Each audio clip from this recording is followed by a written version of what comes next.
And today we're going to be talking about how you can get booked on radio, how you can get booked on TV, and how you can get yourself in the media.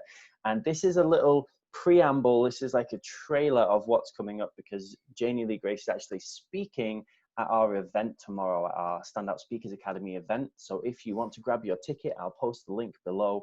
She's going to be doing a full presentation on sharing with you the details of what it takes to be on radio, on TV, in the media, and also how to do it well, because some people don't do it so well, right? Yes, absolutely. Yeah, I think that's the thing is for me, I only started working in this kind of arena because as someone who's been in the media for, God, scary 30 years, I noticed on so many occasions that people would attract themselves this amazing opportunity of speaking to, I don't know, 9 million people in one case, but then not really maximize it. And that always seemed to me such a huge shame. And I've been, of course, on both sides of the mic. So I've been the person interviewing and the presenter, and also the journalist receiving the press release. But I've also been the person wanting to get the publicity and, wanting to get my own message out there. So I really genuinely do know how it feels from both sides. So I think I've got a fairly unique insight into how to attract great opportunities, but really importantly, how to maximize them once you manage to get them. Yeah, absolutely. And I've been surprised, actually, pleasantly surprised, how open media hosts, TV, radio, they are when you present yourself in a certain kind of way. Like you're always looking for great guests, right? And I know, we just did a podcast together on your Sober Club, and it was amazing. And I'll put the link below for everyone who wants to know about the Sober Club. I stopped drinking alcohol in 2016 and completely changed my life. And I know you have a similar kind of story. And I saw you just interviewed someone from Made in Chelsea, right? Was it Spencer you just interviewed? Spencer, yeah. Spencer Matthews. Yeah. That was a cool interview. Yeah, he's a really interesting guy. And I mean, all the stuff that's kind of come out of that. And one of the things he said was just how, well, in fact, he had this lovely expression. He said, I feel like a heightened version of myself now. And I thought that was a really lovely way to put it, because year on year, you feel better and better when you stop the booze. So yeah, that was good. You really, really do. It makes such a big difference. And when we first talked, it was so effortless. You were like, yep, seen what you do, love it. When do you want to come on the show? It's like, people, I believe, have this misconception that that you have to go and you have to really pitch hard, and it can take a long time. And it's that's been the total opposite of my experience. And my wife. My wife is also in the media. She's a speaker too, and she was on BBC Breakfast Show, and they just call her up every now and again. They say, hey, ITV want to do a slot, do you want to come on? And but there are some things that she did and does, and that I do, to make sure we are approachable and attractive to the media, right? And I guess this is one of the key things we teach at the Standout Speakers Academy. We call it positioning. How do you position yourself as an expert, as someone who's credible? Because it's all about trust, isn't it? If you're going to put someone on your show, you need to trust that they're going to make you look good, that they're going to do a good job. If they go totally off script, if they start doing something that is against your branding or out of alignment, it's a tricky slope. So what's your tips for people on how they can, just very briefly, I know we're going to talk a lot more about this tomorrow, but like top tips on how you can present yourself well for the media? Well, I think, as you say, it really is a case of being in the right place so that you can be found, and so it's obvious what you're known for. So I think one of the mistakes that people sometimes make is they kind of throw the kitchen sink at it, and they kind of say, well, I can speak about a whole range of topics, and I work with these kind of people, I work with these kind of people, I can do this, I can talk about this, I can, and I'm sure you can, but that's no use to the media. They need one real clear topic. So they need to know what it is you are a stand for. So first of all, you have to know that. It's really important to know exactly what your mission statement is, if you like. Now, that's not to say you can't have more than one. Of course you can. And I know you wear a few hats. I wear a few hats. I do. I work with natural, holistic health and well-being. I do my sober club stuff. I do my media training stuff. There are a few different hats. But if I'm positioning myself to use your example of to be an expert for BBC Breakfast or whatever, they've got me down, filed in the column of natural or alternative health and well-being. So they know what I'm a stand for. They know not to bother to call me if it's, unless it's that area. So it's really important that you have clarity yourself on what topic you are focusing on at any one time. Because as I say, it might change. But what's your current project? What do you want to be known for? What are you really passionate about? Because as I'm sure you tell the people you work with all the time, this is what are you enthusiastic about? What do you know? What do you really care about? And that's because that's what they want for their airtime. And you're quite right. People in the media need to know that you're going to be okay when you get on air. They don't want to have to worry about that. So that's why you constantly see the same faces popping up all the time, because it's so much easier for the journalist or the editor or the producer just to go to their little book and call the same person they had on last week, because they know they'll do the gig. So when they're getting new people, they've got to, they're going out on a bit of a limb. So in order to do that, they've got to really be sure that you're going to deliver the goods. And in order for them to do that, they've got to be really clear on what your angle is. So often a producer will ring you and they'll tell you, okay, we're doing a story on X and X. What's your angle on that? Now, if you don't know, you ain't going to get the gig. You've got to be able to really succinctly know what your angle is. And I say this sort of flippantly, but actually a lot of people don't. A lot of experts, a lot of entrepreneurs, a lot of brand owners, they're really good at what they do, but they're not always so good at communicating it in a succinct way that gets that message across really, really clearly and fairly quickly. And they're the kind of skills we need to be able to attract the right opportunities. When you're on those kind of media shows with my wife, when she did a Radio 5 Live and BBC News in the same day, it was about mental health she talked about. And it's so short, right? You just have a few minutes to really get your point across. You think you're going to have a long time. It's very kind of tight.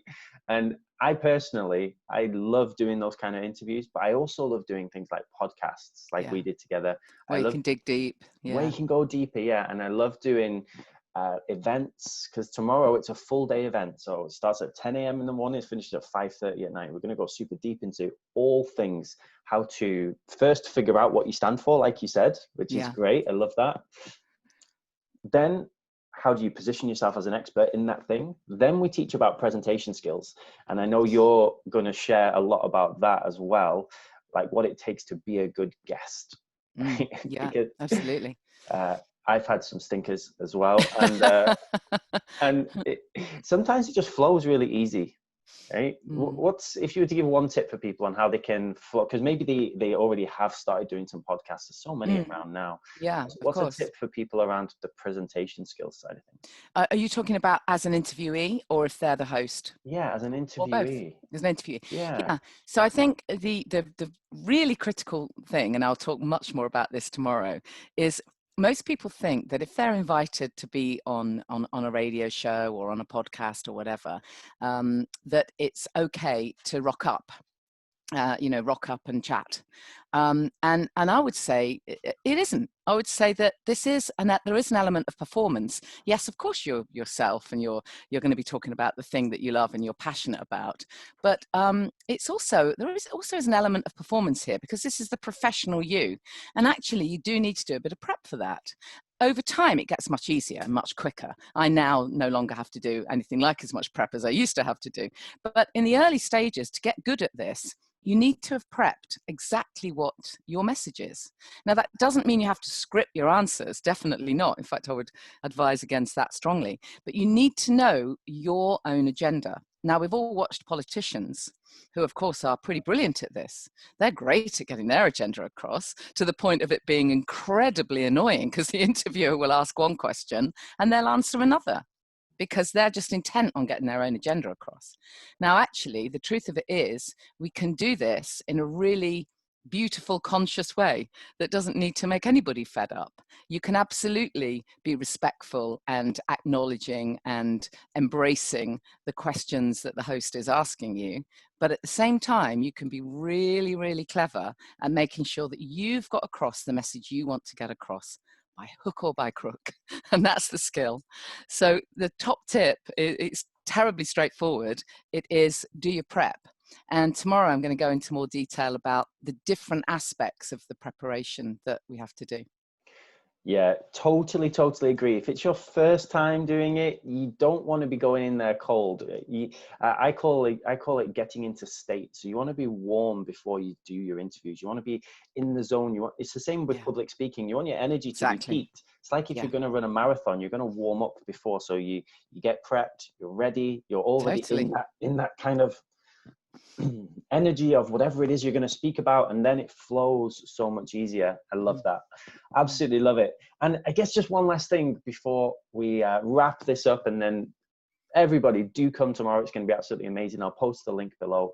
All the tickets, because of the lockdown and everything that's happened for the last 3 months, we're running all our events completely free, so everyone can come get a VIP guest ticket on us. So there's no reason not to come. You just book your ticket, come as our guest, and learn this amazing stuff.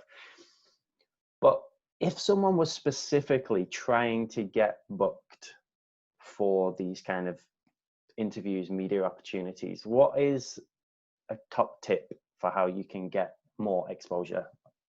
I think the top tip is to have real clarity on the angle you're going in with. So if you're a producer, or if you think of it from the perspective of the person who might be booking you, if you're a journalist or an editor at a newspaper or a magazine, or if you're a producer on a radio show or a TV show, or if you're a podcast host, the same rules apply to absolutely all of them. They want great people, great stories, great angles for their news show, their education show, their entertainment show, their podcast, whatever it is, they need a really specific angle. It's very rare that they just want someone nice and chatty to come and talk about their holidays.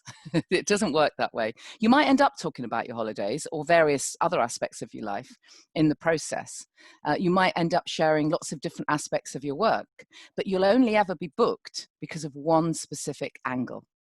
It will always be one angle. So what's their news story? What's the theme of the podcast? What is the angle that they want? And it can work both ways. They might find you because it's really clear that you're known for that angle. So that's the work you've got to do in advance. Or it might work that you take them the angle. So you pitch them and you say, I want to talk about this. This is my area of expertise, and I think this would be fascinating. And if you've got a catchy hook or a good angle or something that's relevant currently or seasonal or whatever it is, if you've got that angle, that hook, they're going to think, wow, you've done their job for them. You've given them a fantastic suggestion. So it does work both ways. You need to be already there in the frame so that you're findable as someone who can be booked for that message, and you also need to pitch out your own message. But for a producer to get somebody's CV or to get information saying, well, I'm a therapist and I can help people with this, and I can do a bit of Reiki and I can do this and all this, well, I mean, it's lovely, but it doesn't help me at all with the radio show I'm about to put out. But if someone sends me a press release or sends me a pitch and says, are you having problems sleeping?